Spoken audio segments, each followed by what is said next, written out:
আসসালামু আলাইকুম। আশা করি আপনারা ভালোই আছেন। আজকে আপনাদের দেখাবো পেঁপে গাছে ছোট গাছে তাড়াতাড়ি ফলন আনার পদ্ধতি। আজকে আপনাদের দেখাবো এখান থেকে কাটিং দেবো একটা, আর এখান থেকে একটা কাটিং দেবো। ঠিক আছে? কাটিং দেওয়ার পর এই গাছটা আপনার 1 মাস 1.5 মাস পর এটা ফলনে আসবে। দেখেন ফুলও গাছে ফুলও ব্যাপক ফুল হয়েছে। আর এখন সেটা পদ্ধতি কিরকম আপনি আপনাদের দেখাই দিই। মূলত পেঁপে গাছটি এই গোড়া দিয়ে একটা কাট দিবেন। আপনারা মূলত এইটুকু থেকে এইটুকু পর্যন্ত নিবেন। ঠিক আছে? আমরা এইটুকু থেকে এইটুকু পর্যন্ত নিছি আমরা গাছ। আপনারা গাছ বইজা তারপর কাট দিবেন। ঠিক আছে? আমি এখন এখান থেকে এই সুইয়ে ঢুকাই দেবেন। এই দেখছেন? এখন গাছটা এবার এবার ছেড়া দিয়ে দিবেন।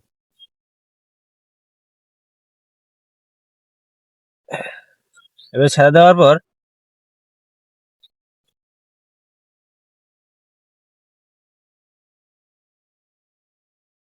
এখন এই সাইড থেকেও একটা কাট দিয়ে দিবেন, সিরে দিয়ে দিবেন। দেখেন এই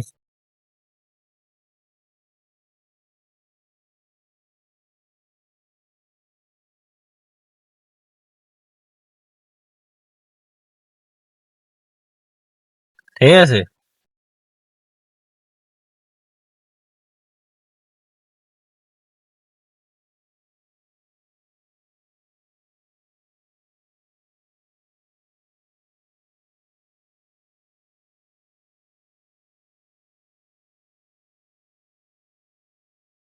এরকম একটা ইট ইট নিবেন, ছোট বা বড়, যেন এইটা ভিতরে ঢুকানো যায়। কথা বুঝছেন? এরকম বড় আবার দিয়ে আবার গাছটা নষ্ট করে ফেলাইবেন না।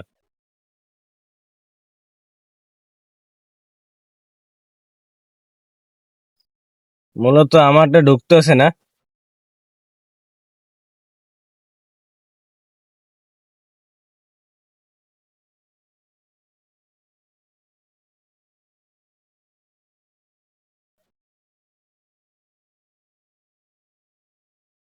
আপনারা দেখতে পারতেছেন আমি এইটার ভিতরে ইট ঢুকিয়ে দিছি একটা। আপনারা ভারী কোনো শক্ত জিনিস ঢুকিয়ে দিবেন, এর ভিতরে ইটও ঢুকিয়ে দিতে পারেন।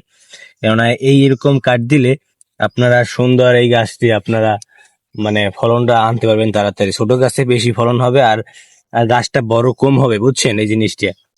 আপনারা যদি এইরকম পদ্ধতিতে যদি গাছ কাটেন, তাহলে ছোট গাছে বেশি ফলন হবে আর গাছটি বড় কম হবে। আর গাছটি যদি বড় বেশি হয়ে যায় তাহলে এই গাছটি ভেঙে যাবে। কেন?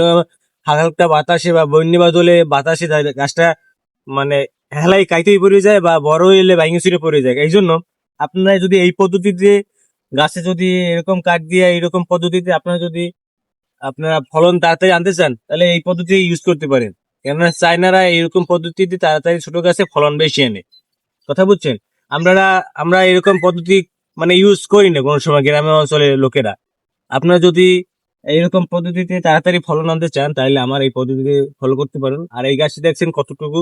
আর বেশি বড় গাছ আপনারা কাটতে যাবেন না, কেন বেশি বড় গাছ কাটতে গেলে আপনারা গাছটি ভাঙিয়ে ফেলাইবেন। কেননা দেখছেন এই ছোট গাছে যেরকম আমি সুন্দর মতো কাট দিছি, এরকম যদি বড় গাছে কাটতে যান তাহলে এই গাছ এখান থেকে ভেঙে যাবে, এখান থেকে ভেঙে যাবে। কথা বুঝছেন?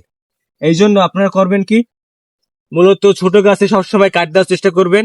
আর এই গাছটা একটু বড় হয়ে গেছে আমার পক্ষ থেকে, এর থেকে আপনারা ছোট গাছে একটু কাট দেওয়ার চেষ্টা করবেন। ঠিক আছে? আজকের ভিডিও এই পর্যন্তই। ভিডিওটি ভালো লেগে থাকলে একটা লাইক করে যাবেন, আর আমার ইউটিউব চ্যানেলটিকে সাবস্ক্রাইব করে যাবেন।